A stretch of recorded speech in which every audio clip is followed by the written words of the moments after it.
Good evening, ladies and gentlemen. Good evening. Good evening. Welcome to David Nair on Air Show, all the way from down under Brisbane, Australia. I understand this event is being viewed by audiences across the globe, from people in India, Australia, South Africa, UAE, Northern Europe, Canada, UK, Europe, and Malaysia and Singapore. Welcome to each one of you to this event. Once a week, I conduct this event primarily to scale up people's drive in personal excellence. That's, as a personal excellence coach, that's my drive. Ladies and gentlemen, my name is David Nair. I hail all the way from Brisbane, as I said earlier, as an excellence peak performance coach for the last 2.5 decades. I've had the pleasure and privilege of working with in excess of 250,000 participants across the globe. One of the key things that I also do is, as a keynote speaker and author of a book which I launched on the 1st of January this year. The book is titled IXL Wired for Success, a Personal Excellence Blueprint. That's why we brought this particular speaker in here today. So you'll get to know a little bit more about that from the speaker also. In addition to that, one of the key things that I would like to emphasize is this is not just a discussion or just bringing in speakers. Our main idea here is to bring in good role models who have done the walk, and now they're doing the talk. It is not a theoretical platform. It's a platform where most of the speakers that I've brought are people who have done the walk. I make sure that is the case. Otherwise, it's irrelevant to put people up on stage. Now, this particular speaker, I had the privilege, guest, I had the privilege of meeting and working with this lady called Aarathi Swaminathan back about 10, 11 years ago as a participant of mine, and in one of the colleges in Chennai. And funnily enough, we reconnected again, but the transformation from where Aarathi was about 10, 11 years ago to where she is today is amazing. And that's why I thought I need to bring her on stage. I need to showcase her. And this is what we're doing. Ladies and gentlemen, I welcome on board Aarathi Swaminathan all the way from Chennai. Welcome, Aarathi. Aarathi, how are you? I'm doing amazing. Excellent. Aarathi, just relax. I know you're probably a bit tense. When you text me earlier, you're a bit tense. Don't worry about it. Just have a discussion like what we had earlier in the week. And one of the key things I'd like to share with you, what I'd like you to share with the audience is, let's just start off with your story here. A little bit about where you came from, what was some of the hiccups you had through your journey, how we connected, and then where you have transformed from there to where you are today. Just a quick 5 to 10 minutes. Yeah, sure. So I come from a B town called Trichy. So I was born and brought up and raised there. But then I came to Chennai to do my master's, and that's when I had an opportunity to meet you.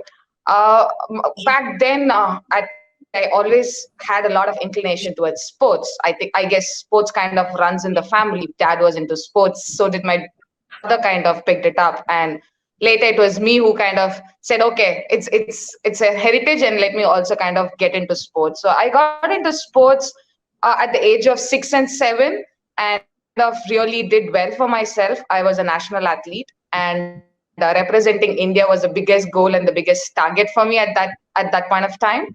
Wow. But then life had different agendas for me. Coming from Indian family, obviously the parents want you to study higher, get a job, settle, and so on and so forth. So I had to take the rat race as well.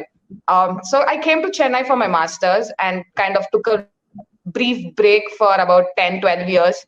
Now, nothing to do with sports. Completely changed my profession into fashion designing. So that's my profession. I'm a fashion designer by profession. So then after about kind of settling in life, got myself a house, brought in my parents to Chennai, kind of settled now, and I have this lot of time in hand, and I didn't know what to do with it because the fashion industry is supersonically fast, and everything needs to be done like tomorrow or yesterday. So I kind of figured out, okay, now I have certain time in hand, and how do I kind of do justice to it? And I said, okay, the childhood passion of representing India in the Olympics could not happen then. So what is the closest I could get? And that's when triathlon kind of came into the picture. My brother kind of introduced me to the sport because I was already a swimmer during my school days. I was a district level swimmer. So cycling was, as Indian kids, we always commute school, college, or the local groceries by cycle. So riding cycle was again easy. Run was my forte because being a sprinter all my life, spent about 14 years into track and field. So I said, okay, this sport sounds very interesting. Beyond that, not many women had actually done this sport in India. When I got into this sport about 4 years, there were only 2 women who had actually completed this race, one from Canada and one from Chennai. So it kind of was an eye-opener why women are not attempting something as tough as this, because triathlon or an Ironman otherwise is called as the toughest one-day endurance sport, which means you put yourself into swimming and then you put yourself into cycling and then you do a run. It's not an easy task as it looks, but so that was my journey of from a childhood moving to a metropolitan city and then taking up triathlon as a passion. I hope someday it becomes my profession as well. Fabulous. Hey, Aarthi, I just wanted to rewind a little bit. You mentioned you went to postgraduate. When did this whole business of triathlon click into your mind? When did the tube light actually happen? Was it straight after college, or was it something you worked for some time? So when I was like at the age of 29, I'm turning 30 to the next age group. So I was just introspecting myself, how life has been, what I've been doing. And one fine day, I look at myself in the mirror, this huge sized me at 85 kgs. I'm like, okay, gosh, what's happening here? And that was the trigger point, and that was actually a turning point. And I said, okay, I need to do something to get healthy more than else. But then, since I had this background and a history of sports in it, I said, okay, then might as well follow your passion.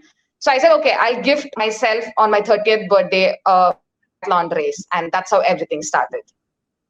Wow. So basically, being a couch potato for a number of years, and then all of a sudden you got hit with it and said, I got to do something to my health. Absolutely. Right. Hey, listen, explain a little bit about triathlon, because many people don't understand what triathlon is all about. Can you just share that? Yeah, sure. So triathlon comprises of 3 sports, which is you start with a swim, then you hop on to cycling, and then you finish the race with a run. So triathlon has 2 different significant categories. One is the Olympic distance, which Indians or any foreign participants represent their respective countries at the Olympic level. So that's more pertaining to a sprint kind of a profile. And then you have something called an endurance triathlon, which is a 70.3 kind of a race, which is a half Ironman distance. And then you have the big Ironman distance. So in an Ironman distance, you basically swim a 3.8 kilometers in an open sea or an open lake. It's an open water swim. Then you carry on with 180 kilometers of cycling. And then you finish with a marathon, which is 42.2 kilometers of a run. And all this needs to be done within a time frame of 17 hours. If you're not from the European countries, if you're doing it in a European country, then you need to finish it in 16 hours because of the time difference, day-night difference. Wow. And when I was talking to you earlier this morning, I was surprised. You texted me and said, Ms. Nair, can we connect later in the morning? I'm doing my 100 kilometer cycling. So which means, how often do you go for this 100 kilometer cycle? Every day? I mean, my weekends are generally my training blocks. So the weekends are blocked. My minimum training time on a weekend is like 4 hours to 8 hours. So yeah. So how regularly do you do this 100 kilometer? Is it once a week or twice a week or 3 times a week? So currently I'm training for something very specific. There is a race that's going to happen end of this month. So I'm doing a 70.3 distance, which is half the distance that I've mentioned for an Ironman. It's a local race.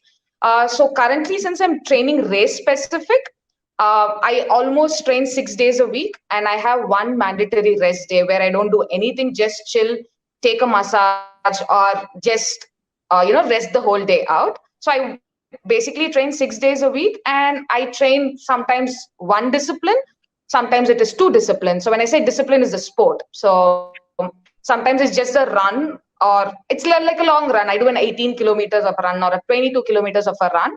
Otherwise, it's like two disciplines are clubbed together. So I go for probably do a 100K bike ride and then follow it up with a run, or do a 2 kilometers of a swim, follow it with a run or a bike. So it depends on which training block I am. So for like this week, I'm going to do almost 3/4 of the distance that I'm going to race tomorrow. So it's a 5.5 hours of a workout for me tomorrow. Wow, wow. Why I'm drilling down on that is primarily because I wanted to now get into an aspect called your fundamentals, your daily regimens.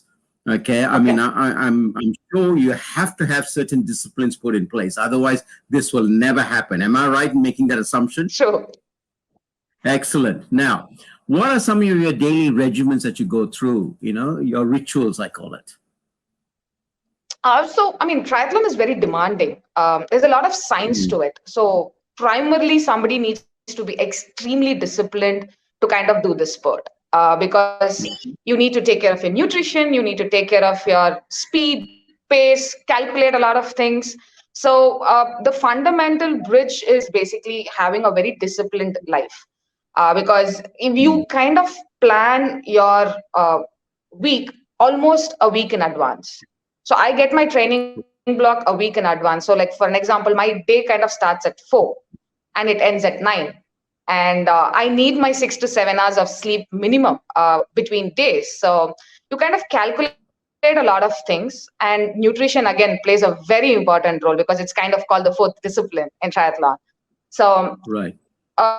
Planning, being organized, and being extremely disciplined are the three key feature any triathlete would need. It's so true, because many people miss this concept of discipline. And I look at it from the perspective, being an excellence performance coach, I look at it from the perspective of self-discipline is the center to all material success. All material success. Absolutely. You cannot win the war of the world if you don't and can't win the war of the mind. So obviously here you're going to now look at how you're going to drill this to get your mind tuned in, such that you can now work with the synchronity of your body, mind, and soul to perform at your best. Am I right in assuming that? Yeah, good. Absolutely. Now, if that's the case, if that's the case, now what are you really doing every day? You get up at 4 o'clock in the morning. My God, what do you do? I mean, I get up at 4:15. That's a true practice, and I got my research to go through. But what do you do at 4 o'clock in the morning? I mean, there are so many things that you need to actually plan. If it is going to be a long workout, some days I get up at 3, have my pre-workout meal, and then I go to bed. I get up at 4:30, and then go for a workout. Because nutrition, as I said, is the fourth discipline in this sport, and it can either break your training program or it can, your race as well. As nutrition is just not about the race day; it's about how you plan it through the training process as well. So for me, it's a visualization. I visualize myself holding the Indian flag, crossing the finish line every race after race. I think that's what is the driving force for me, holding that Indian flag and crossing the finish line. I imagine it every day when I'm sitting on my trainer, on my indoor, putting my head down and putting those watts out, imagining that. I think that's something that I've always, it gives me goosebumps every time when I start visualizing it. Even during my races, I have something written on my cycle saying kick ass. So, which means, I am there to kick ass a lot of things. So these are small things that keeps me motivated. I also wear a wristband which says don't quit during all my races. So these are, because it's a lot of, it's a mind and body game. You spend so many hours out there racing. It's not like 1 hour or 2 hours. You spend hours and hours together. So there's a lot. You always have this battle between your mind and body. Your body is saying shut down. I can't push beyond a limit. You're taxing me, and your mind says, no, it's fine. So there's a lot of tug of war happening during a workout, during race. So these small things kind of gives you that adrenaline rush and keeps you motivated and keeps you moving. So this don't quit kind of really helps me, and this kick ass every time I put my head down on the aero bar and riding, it kind of really helps me out. And generally the last few kilometers of my run, I start drafting what I need to talk or put on the social media after crossing the finish line. So it kind of starts, the draft kind of starts happening the last few kilometers. I visualize what I need to write, how the experience was. That kind of pushes you, makes you go through all that hardships, and you know that you're crossing the finish line. So yeah. That's an adrenaline boost, isn't it? In the last 2 kilometers, when you do that, visualizing what you can put on your post and how you come out with it. Hey, listen, we're talking so about this is that. Something one of my. Sorry. Yeah. Go on. No. Please continue. So this is something one of my mentors had told me earlier about visualization, and it works miracles for me. But this post thing was when I had a very bad race, and at the last leg, I had a jellyfish sting. I had a bike crash, and I'm cramping the whole of my run. Stop there for. I want you to tell that story in detail, so the audience will know the pain you go through to get the gain. Come on, let's tell the full story from start. This is one of the very interesting stories, and it kind of tells me how much I love this sport and why I do what I do.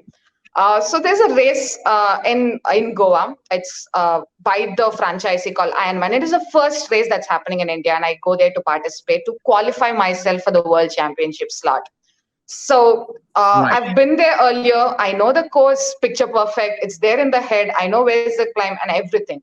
And I just enter the water, and the flag is off, and I enter the water. In less than 150 meters, I get a jellyfish sting. And it's brutal. It's painful, and it got numb. So I don't have a choice. I can't go back. I've worked hard, I've worked a lot of hours to race. So I said, okay, I'm not going to give up now. Let me swim with one hand. So it's a 2-loop swim. So I did the first loop, and the second loop, my coach was standing right there, and I told him, I've got a jellyfish sting. And I had this big smile on my face. He said, it's okay. It's fine. Just continue. So that was the only thing that was running on my mind, saying that, okay, I cannot stop now. And I'm a big fan of Daniela Reef, who's a professional triathlete and ranked #1. And she had a very similar incident on her World Championship race, and she continued. And the only thing she told after the race was, I don't want to set example for quitters. I want to set example for people who can come out of a situation, look practically what can be done at that situation, and move on. And that's exactly what's running in my mind. And I said, no, I'm not giving up now. It's okay if my timing in my swim leg is going to be less. I'm still going to go hammer whatever I can and come out of the water. I came out 10 minutes deficit from my target time, but I was glad that I did not quit then. So then I hop onto my bike with this big smile, saying, okay, now the jellyfish thing is all done. I can, go ahead. And because bike is something that I really love riding. So I said, okay, now I'm in my zone. I know what I'm going to do. I know where I need to push, where I need to hold, and all of that. And I get on. The first loop is bang on, picture perfect. Loop 2 is bang on, picture perfect. The third loop of the 90-kilometer bike course, I could with a co-participant, and I just ramped down, and I'm getting up. I'm saying I'm all okay. I'm perfectly fine, though I'm bleeding right royally on my elbows, from my head and everything. And I look at my bike, and it's broken. It's into 2 halves. And I have about 4 kilometers to go in the bike leg. So I'm like, okay, now what do I do? So again, I'm not going to quit. So I have 4 kilometers. My legs are fine. I'm only bleeding, but it's just bruises. So I quickly got a first aid done. And I just carried my bike and ran the 4 kilometers. I said, it's okay. If I can't ride, I will run with my bike. All I need to do is my bike should be in my hand when I'm entering the T2 as per the rules and regulations. So I said, okay, I'll run the 4 kilometers. And then I got on, and you kind of panic because this was my key race for the World Championship. And I know I'm letting that go. But somewhere down the line, I said, okay, what is more important? Is it the world championship slot that I'm missing, or the love for the sport that I have? The respect for the community is what kind of took a upper hand here. And I said, it's okay if I'm not going to get a world championship slot, but at least let me do a due respect of completing the race, even if I'm going to be the last person walking my way to the finish line, but I need to complete this race. So then I got off from the T2, which is the transition zone. I was cramping, but then I said, it's okay. Let's do a run walk strategy and finish the race. The best part here is at the last kilometer, I'm imagining I'm crying. Actually, I'm literally crying. And all my friends are like cheering me up. It's okay. It's fine. Everybody's giving me hugs. And they're like, it's okay. You've at least completed this, that, and all of it. And then I hear from my coach saying that I've placed myself second in my age group. I'm like, okay, that's an icing on the cake, despite all the hassles that I had to go through, placing myself second in a age group. And I still am fortunate. If the first person denies taking the slot, I still have a chance for the world championship. That was the best. That's when I figured out how important the sport is for me as an individual, and how crazy I am for the sport. So that's a small story about my Ironman Goa race. That's fabulous. I'm really, really thrilled to hear that, because this is the second time I'm listening to that story, and when I hear you say that, it sort of, into me, it says that the sport is in your DNA, lady. That's why you're doing what you're doing. Absolutely, I'm just blessed.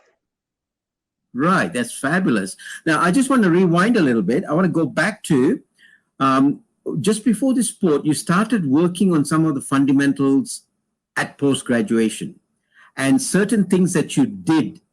What were those things that helped you get to where you are, to put the discipline in place? Why I'm saying this is it's vital for people to understand it just doesn't happen overnight. So this is something we got to rewind and explain to people. So what is it that you acquired in the fundamentals in secondary school, in tertiary school, and then in your post-graduation that you found was so vital for you to then surge even further? So yeah, there were a lot of mentors. I mean, you of course and Chandrika have been the biggest pillar of support. And I've always told you this. After meeting you, life has kind of taken a 360-degree turn to what I was to what I am now. I don't know if I even had the confidence to sit across and have a conversation back then. I'd probably shy away and say, no, thank you, I'm good. So yeah, life has definitely grown in a very positive way for me. I've always been a very go-getting person. I don't take no for an answer very easily, and always strive for better. I don't like to say, okay, it's mediocrity. No, that doesn't work for me. I'm always, I guess it's in the trait. I'm a Leo, so I guess I'm a go-getter. I want to be on the top of everything.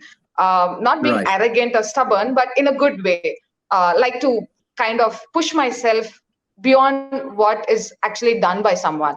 So life has gone up. I have a lot of ups and downs. I've had a lot of failures. But the best thing that my parents have taught me is never regret doing anything. Just go try it.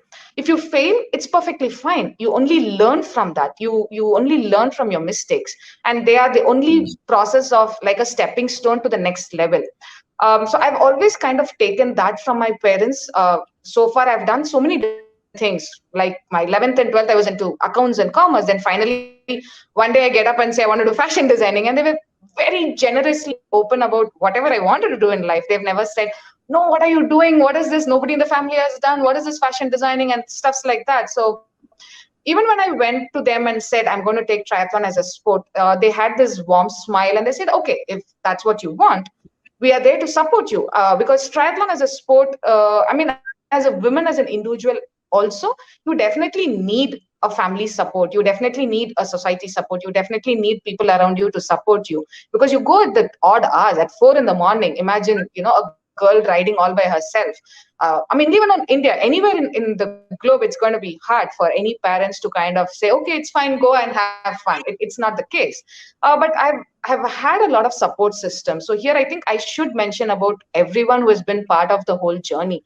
It's definitely not me. Yes, I'm the one who's standing in front in the limelight and saying, okay, it's me who has done it, I'm the rank one. But I think there's a huge village behind me, starting from my school teachers to my college professors, you, Chandrika, Rashmi. There are so many endless people that I have to mention. You have always been a stepping stone, or I have always used them as a stepping stone to climb my ladder. And I think as women, we multitask. So it's there in the DNA. We are always multitasking. We're always thinking about a lot of things. Okay, as I'm talking to him, also thinking about, okay, how do I plan my next day's workout? So that's how we are. And I guess we also have this channelizing things. We put them into different boxes, and we know when to pick those boxes as well. So yes, those are the small things which I have learned from my past, and I've kind of modified and started using it into my profession and personal life. So if my workout goes well, my day is phenomenal. I go with this bright smile to my office, say hi to everyone, and that kind of radiates to everyone, and everyone feels good yes, about it. When your senior is coming and wishing you good morning and asking if everything is okay, I think it kind of builds the team also very strongly. Because I'm very disciplined in my sport, I'm also very disciplined at work. It kind of helps me do better. I don't do any last minute task. Everything is done at least 24 hours in advance, and my boss knows, okay, if I'm giving a task to Aarthi, they know it'll be done. That's the confidence that, as an organization, they have on me, and that's only coming from whatever I've learned all these years, being disciplined, right. being planned. It's very important, because everybody has this 24 hours in our life, you, me, everybody. But what do we do with this 24 hours actually means a lot. Some people might say, time is not enough. I think during our boot camp, most of us kept saying to you, Mr. Nair, we don't have time, we can't do this. So for somebody like me who works 6 days a week, close to 12 to 13 hours a day, and I can be an Ironman, I think I don't see anybody else giving any excuse on saying they don't have time. It's purely discipline, it's purely planning, it's being a little more organized, and a little of commitment to what you want to do and what you want to achieve in life. I think these are the 4 key things that I would like to give people, that, if you have these, I think anything is possible. If you set your focus, you set your dream for something, I think just a little bit of all of these will kind of take you towards it. If not, if you don't achieve it in the next few months, it will drive you to achieve that somewhere in your life. Very true, very true. In fact, I don't know if you recall, but one of the things I used to always keep saying was, God gave us all 24 hours a day. And I'm going to get you to talk about your dad's story here also. God gave us all 24 hours a day. In that 24 hours, you can either be a beggar and do nothing with the 24 hours, or you can be a crowpati and do 20. So it's a choice. And so destiny is a matter of choice, chance. Why don't you share your dad's aspect of this 24 hours? You're talking about this. So, I mean, this was actually told by my dad to me. He keeps insisting. I mean, he is my mentor from a very young age. I've always been dad's girl, always holding him, doing whatever he does, things like that. So there are a couple of things my dad has always kind of emphasized on. He's never treated my brother and me differently. If my brother could do something, so can I. So we've always been brought up like, it's not a competition, but there were never partiality between being a female, being a daughter or a son. Whatever he had the opportunity to do, I was given the same equal opportunity to explore and expand and do whatever I feel like doing. So there are a couple of things that my dad keeps insisting on, is like, okay, one, in life, don't leave any stone unturned. It's okay if you burn your fingers, it's fine. Go explore, see how it fits for you. If it doesn't, it's fine. At least take the learning from that. And never in your life turn back and regret saying that, wish I could have done this at this point of time, wish somebody had pushed me to do something, wish my parents have given me better directions. Never. I think I'm blessed to say that, because even today as we talk, I turn back and see whatever, good, bad, ugly, I have no regrets, because I have learned only the good from it, and I've moved on, and I've been a better person, a better athlete, a better professional. So I think that's one thing that I've kind of taken it from my dad. About the 24 hours, it's a very interesting conversation that I once had with my dad, and I kept telling Dad, I don't have time. I need to do this. I need to do that. You're asking me to do this as well, and all of that. And he quietly sat me down and he said, okay. I mean, he comes from a very senior background at his work profile as well. So he's like, okay, I have the same 24 hours. You have the same 24 hours. So what are you doing with it? So that kind of hit me, and I said, yeah, true. What am I doing with my 24 hours? I'm just loitering, talking with friends, wasting the whole time, and I can do so much productive out of it. So that's when all these small thing of getting into this discipline, planning, organizing, and all of that kind of got a bigger picture, and it's worked miracles for me. Fabulous. I want to touch on another area. I know I'm covering a lot, but I want to make sure we can do as much as we can. Okay. Relationships. Okay. I remember we were sitting down, and there was a time when I was, recommending. I have a firm belief I got to recommend books and CDs and links and things like that whenever I do my coaching. Sure. So I was recommending this particular book. This particular link of Louise Hay, and you grabbed it. Very honestly, of all the people I've heard in a scene, you grabbed it, and within 24 hours, you came back and you said, I started doing this and I started working with it. Wouldn't you like to share that story? And then, if it is okay with you, share how that impacted your relationship with your mom. Sure.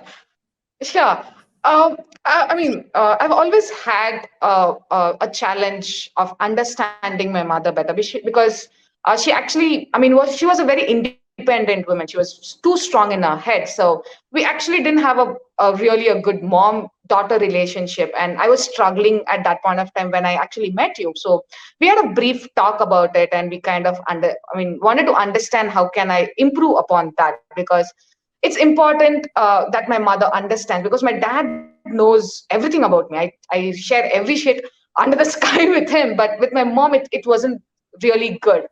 So you recommended me to listen to this audio book, I Can Do It, and it had 11 audios, and it kind of, it was just the first time I was listening to it, and I could put in a lot of, perspective from that.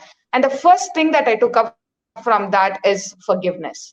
I said, okay, if I'm not going to forgive my mom for whatever she had done, then because it's past, I cannot carry a baggage for the rest of my life. I will have to forgive her for whatever, for probably that's what she felt was right at that point of time. So you cannot be judging somebody without knowing from what perspective they're coming from. So then everything kind of got into place, and I forcefully had to make her also listen to the audio, kind of forced her to, hear it a couple of times. And now if you see the transformation that as a mom and a daughter, I think she's my best friend now. She's my nutritionist now. She takes care of everything for me. I don't think I can say, I've become what I've become without her. It's only because of her.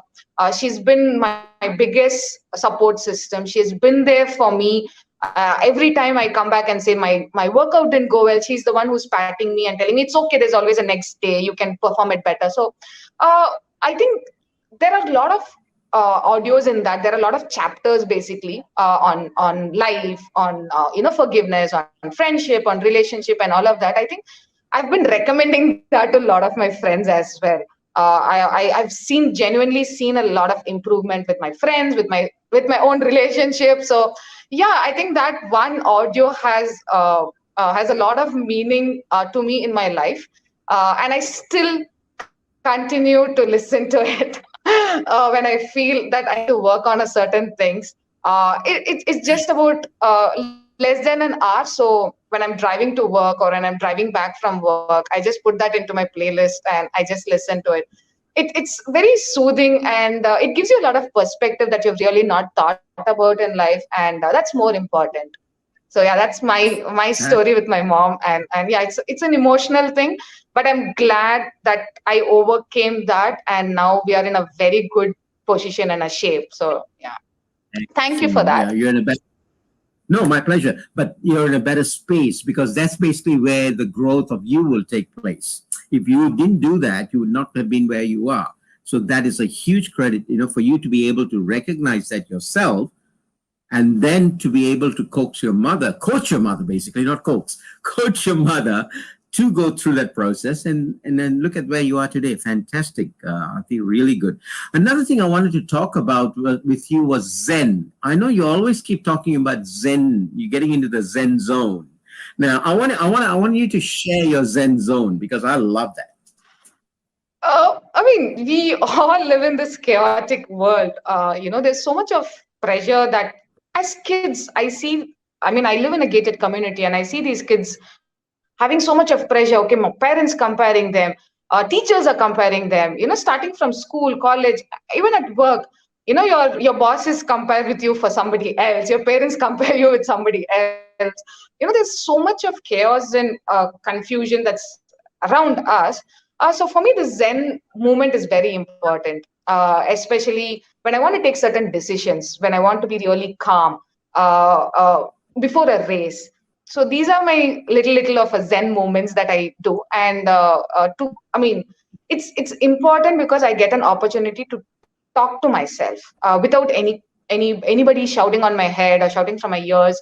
So it's very important for me, especially before a race.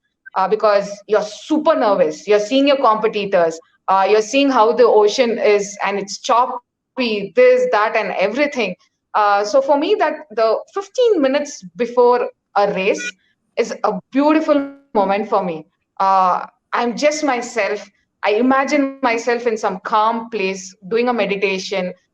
I don't think a bit about the race. I don't think about the results. I'll just be there talking to myself, motivating myself. So that's about 10 to 15 minutes before a race. I'm just all by myself. I don't have anybody around. So, and it's super comforting. And when the flag goes off and I open my eyes and I just run towards the water to start my first stroke, it gives you a very different feeling. Most days I kind of do a meditation for about 20 to 40 minutes, depending on, how much of a workload my mind or body has gone through before I sleep. Right. For me, recovery is very important. So a good, solid sleep is the best medicine for me to recover and do my next day's workout. So even if it is just 5 hours, I have a very, very sound sleep. For that, I've kind of adapted meditation, and I kind of do it between 20 to 40 minutes, again, depending on what kind of a time frame I have. And even then, it's just retrospecting about the whole day, what are the learnings, and how I can improve myself as a person. So these are the small moments that I get for myself. And I genuinely want everybody to, talk to yourself. There is so much your mind actually tells you, and you get a lot of answers sometimes from this. There are so many questions during the day you would have had, and you would have just put it in the back burner saying, okay, we'll handle all these situations later. Now something else is burning.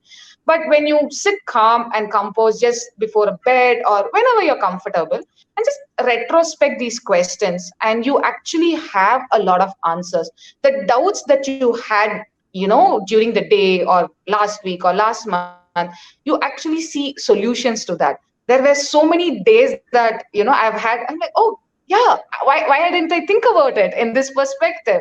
So for me, the Zen moment is very important in a day. And even if it is like a short of 10-15 minutes, I'm okay with it. But I need that calm space, just me, myself. I know I'm sounding very selfish, but that's how I like to have that me moment for in a day, at least about 10-15 minutes.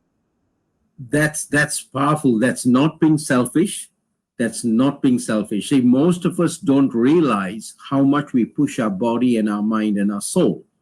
One of the key things that happens is we take this body, mind, and soul, this temple, for granted.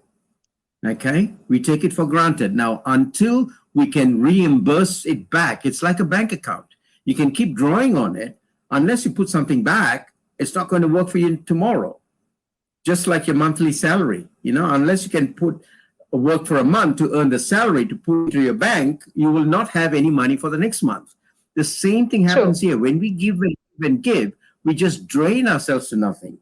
Okay, and that's actually what prompted me to write that book, that I'm talking about, the IXLY for success, because everything that you're talking about, if you can recall some of those elements, we covered in my programs. And at the same time, we put it in a book with workbooks for people to understand this Zen time, the meditation time, the morning rituals.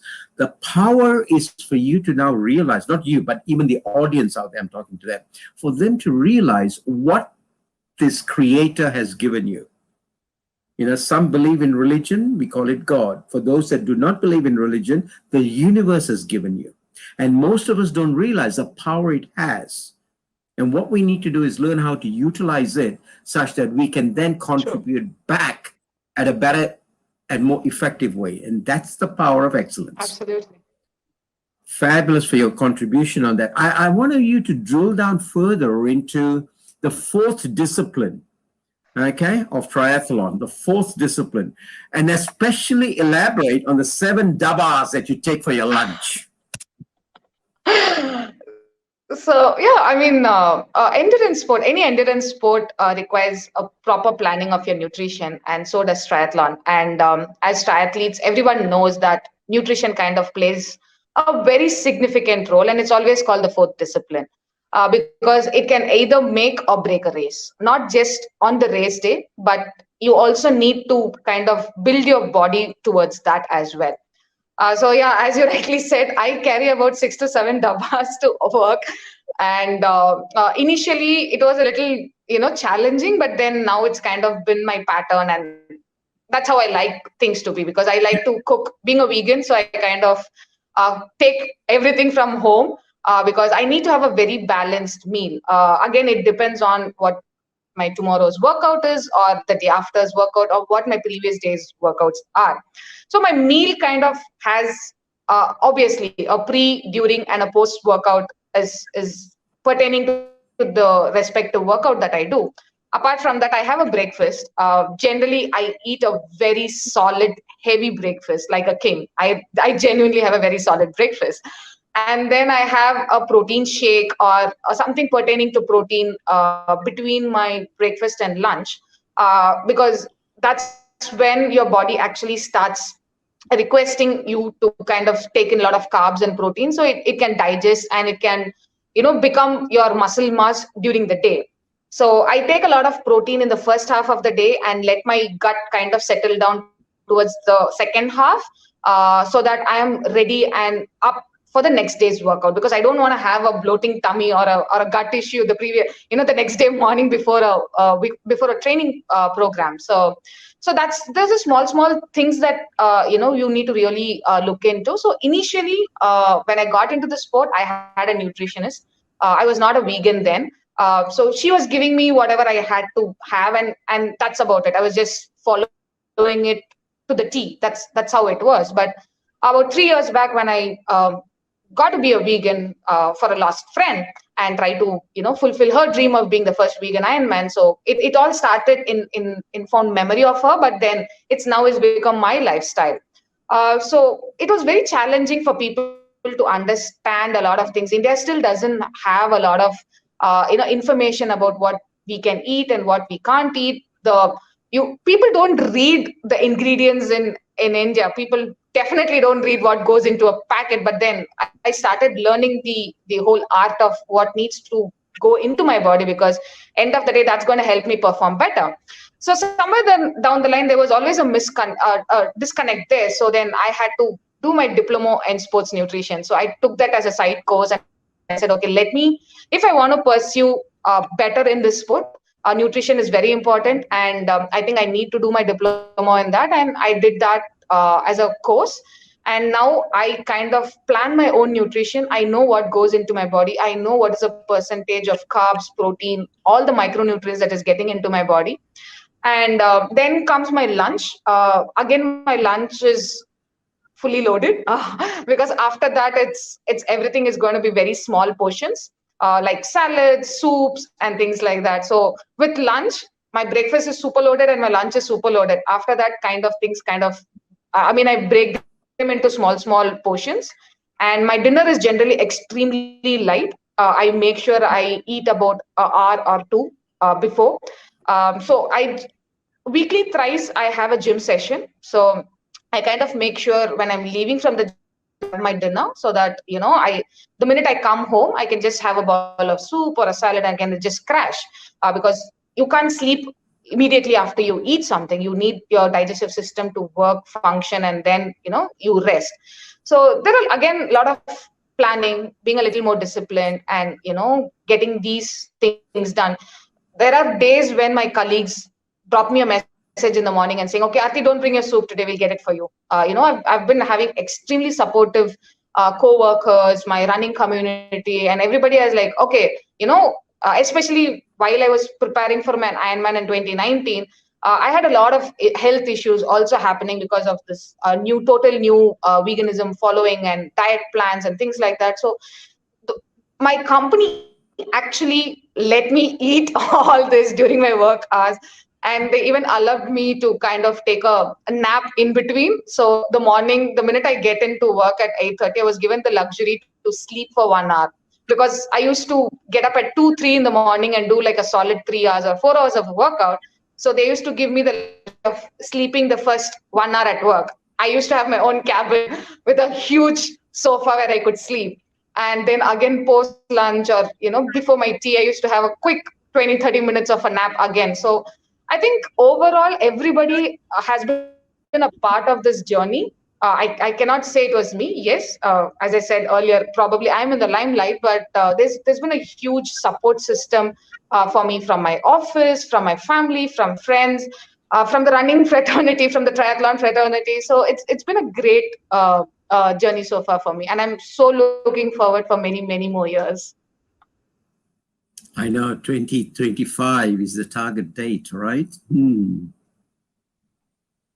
2025 is your target date. Oh, yes. The goal is fixed. So 2025, Kona, here I come. You better stamp it. Now, I want to actually, it's interesting how you have spoken so much about self-discipline in all aspects of life. How much of this self-discipline do you think an average, like your colleagues, would have by just watching you? Are they actually capturing some of it so they can improve in their performance at work? How do you, question mark, put this self-discipline in the hands of someone else? How do you pass that baton? Because self-discipline is such a vague thing, isn't it? They got to see, they got to feel, but you've already accumulated it. How do you pass it on to someone else? I mean, see, everybody has discipline. It's just that we are at different levels. For some, Yes. it's chalta hai attitude, which means it's totally fine. I don't care. Right. For some, it's important. For me, it's at this level. For me, everything kind of boils down to being disciplined. I think it comes from how I was brought up, because it's always been, because you're from a sports background, so everything kind of boils down to that. And I think as parents, they've always told us to be disciplined. Even at school, you've always been told to be disciplined. So I think you have a different perspective to things. There are still a lot of friends of mine who come and ask me, how do you do it? I have the luxury of work from home option wherein you don't even have that. So I still don't get that kind of a discipline. I think it's all in our head, to be very honest. It's just that a little tweaking that needs to be done, and tell yourself, saying, okay, you can start really small. You don't have to start big or large. You can actually start from doing something extremely simple and easy. It's not about you're conquering the Mount Everest. Start with one step of getting into something that you like and get that into a discipline. It could be getting up at a certain time. It can just be that. You don't have to really plan something huge, or eating at the right time. I've heard a lot of my trainees who come and complain saying that I'm not able to eat, at the right time, because your body needs it. You need to break a fast. A lot of people say, I don't like breakfast. I'm like, you can't afford to. You need to break your fast. That's why it's called breakfast. After your dinner, there's nothing that's going into your body. So even that, a lot of people don't have a breakfast. They directly go into a brunch or they directly go into a lunch.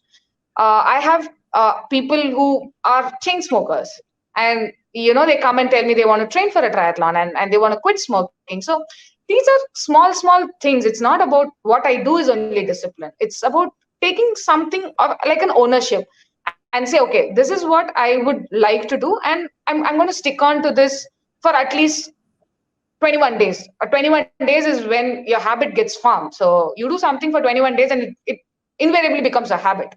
So start with that. That's small goals is what I give my trainees, saying that, okay, let's follow something for 21 days and see how it works. They actually see a difference and they come back to me and say, actually it works. And a lot of people come up, now I have more time. So what do I do? So I think it is kind of boils down to your mindset and where you want to start. So you don't have to have these big goals. Start small, whatever is possible, and then kind of gradually build that into the next level. Do you think also when a person has got a definite purpose, something that's really driving him or her, that discipline is easier to conquer? Definitely, yes. There is a driving force. Obviously, if somebody is coming to achieve something, obviously the driving force is from there. So you kind of keep telling them, okay, why did you start doing something? If you look at triathletes in general, everybody has a very unique story, and it's really amazing, and it's so fascinating, and you sometimes feel, wow. There are somebody who comes for a weight loss program, like somebody who's weighing 108 pounds, and he does an Ironman. So Ironman as a sport or triathlon as a sport is not specific to only athletic based person. Anybody can do it. Anybody who has the attitude or the mindset to push their limit to see where they stand, they can do it. I have seen so many really old people, chain smokers, drug addicts, everybody kind of, I mean, not just triathlon, any sport for that matter. It kinds of helps you. It kinds of gives you a certain focus. It kinds of puts a different perspective. You lose, you win, you see all that ups and downs in life, and that kind of motivates them and molds them to being a better person. I've heard so many stories. There are so many professional athletes who have been drug addicts, and they have transformed into professional athletes. I can go on and on. Every individual has a very phenomenal story, and the reason why they take up any sport for that matter, not just triathlon as such, any endurance sport or any sport for that matter. It's a beautiful story. I think that's something that you need to constantly keep telling them why. Why have they started this journey? The minute you put that question to them, it kind of gives them a perspective to say, okay, yeah, for me, representing India, holding the Indian flag has been the driving force. But now I've moved on. Yes, I've done that the first couple of times. So I'm driving to the next level. Okay, what next?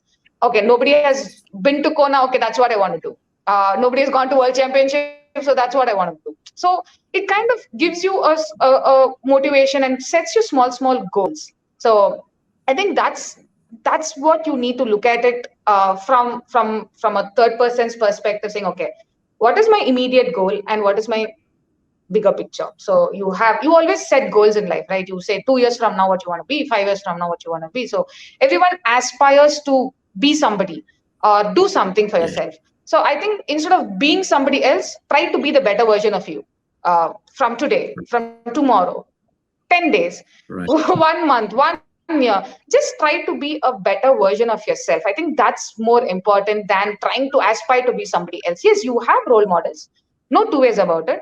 You aspire to do something somebody has done, which is again fair enough, but are you a better version of yourself is a question that I keep asking myself. Am I better than yesterday? Will I be better than today, of tomorrow? So I think those are the small driving forces that we need to kind of look into. You see, the drive is not perfection. The drive is excellence. So you're stepping up each time. You see, there is no 10 out of 10. That's not what we're driving for. We're driving for excellence in our own beat. And I just want to sort of talk about your 6 elements that you have. Aarathi Swaminathan, a fashion designer by profession. Aarathi Swaminathan, an Ironman triathlete by passion. Aarathi Swaminathan, a vegan by choice. Aarathi Swaminathan, an Ironman certified coach. Aarathi Swaminathan, ranking #1 woman triathlete of India for 2019. Aarathi Swaminathan, 2025, Kona, Hawaii. Probably at Kona. Yes, I will be at Kona 2025. And 2022, the goal is to be in Topo racing the World Championship 70.3 race. That's definitely the goal. The short-term goal is 2022 Topo World Championship 70.3 and 2025 Hawaii Kona. Here I come. Done it, lady. Very good, very good. And you see, the thing is, you're already coaching people now, and you've got followers who now are looking at, this is what you have done, and you're an excellent role model. It's not that you're just babbling things out. You have done the walk, you're doing the talk, and you're actually proving it by going ahead and doing it. That's the bottom line, which most people. So the reason why I kind of got into the coaching side of it is I wanted to give back to the community. When I started 4 years back, nobody was there to guide me.